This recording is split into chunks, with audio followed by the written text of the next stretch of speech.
को लाया जा रहा है भारत। मशहद से तुर्कमेनिस्तान पहुंच चुके हैं भारतीय छात्र।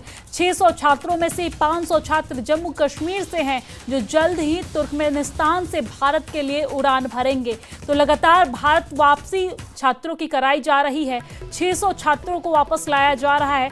हालांकि इसमें से 500 छात्र जो है वो जम्मू कश्मीर के हैं। हालांकि ये जानकारी जो है वो पहले सामने आ रही थी। इस वक्त जो अपडेट सामने आई है इस पूरे मामले में वो ये है कि 3 चार्टर्ड प्लेन के जरिए ईरान से सीधे भारत के लिए 1000 छात्र जो हैं वो रवाना होंगे और उनकी वतन वापसी होगी। ऑपरेशन सिंधु के जरिए उनकी वतन वापसी होगी। लेकिन इसी बीच ये भी खबर सामने आ रही है कि 600 छात्र जो भारत वापस आ रहे हैं उसमें से 500 छात्र जम्मू कश्मीर के हैं, जो जल्द ही तुर्कमेनिस्तान से भारत के लिए उड़ान भरेंगे।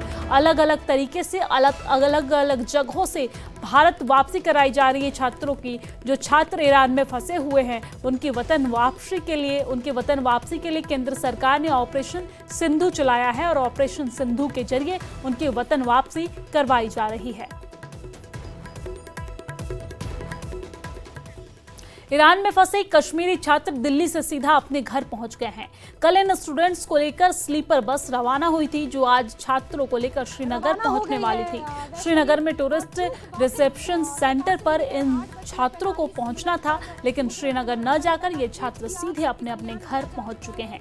कल बस के जरिए 35 छात्र दिल्ली से रवाना हुए थे। रवाना हो गई है ड्राइवर से। कश्मीरी स्टूडेंट्स है जो ईरान में पढ़ते हैं, आज अपने घर लौट आए हैं। जी हां, आपको बताते चलें कि इस वक्त ईरान में करीबन 1300 कश्मीरी स्टूडेंट्स हैं जो अपनी पढ़ाई कर रहे हैं। और ईरान इजराइल की एस्केलेशन के बाद एक बहुत बड़ा विवाद छिड़ा इन बच्चों को वापस लाने का, और इमीडिएटली फिर मिनिस्ट्री ऑफ एक्सटर्नल अफेयर्स और ईरान की गवर्नमेंट के तालमेल के बाद कल करीबन 110 बच्चे दिल्ली एयरपोर्ट पे पहुंचे। आप देख रहे हैं कि जो ही वो बच्चे दिल्ली एयरपोर्ट पहुंचे, एक वीडियो सरफेस हुआ जो इन स्टूडेंट्स ने डाला था और गवर्नमेंट को निशाना साधा। कहा कि जो बसेस दी गई है दिल्ली से श्रीनगर ट्रैवल करने के लिए वो काफी खस्ता हालत में है। उसके तुरंत बाद ही सीएम उमर अब्दुल्ला ने एक्स पे पोस्ट किया और कहा कि रेसिडेंट कमिश्नर जो दिल्ली में बैठते हैं उनको हमने इंस्ट्रक्शंस दिए हैं और बच्चों के लिए लग्जरी बसेस का अरेंजमेंट हुआ। उसके बाद करीबन 18 घंटे का सफर तय करने के बाद ये उम्मीद की जा रही थी कि एडमिनिस्ट्रेशन या जम्मू कश्मीर गवर्नमेंट की तरफ से आज श्रीनगर के टूरिस्ट रिसेप्शन सेंटर पे एक वार्म वेलकम दिया जाएगा। लेकिन करीबन सुबह 5 बजे से अभी तक इंतजार चल रहा है, लेकिन बच्चे यहां टीआरसी नहीं पहुंचे और बाद में पता लगा कि एक एक करके बच्चों को जहां जहां पे वो रहते हैं उनके घरों के पास उतार दिया गया है, भले फिर वो साउथ कश्मीर हो या सेंट्रल कश्मीर हो। और वो बस श्रीनगर के टीआरसी पे नहीं पहुंची।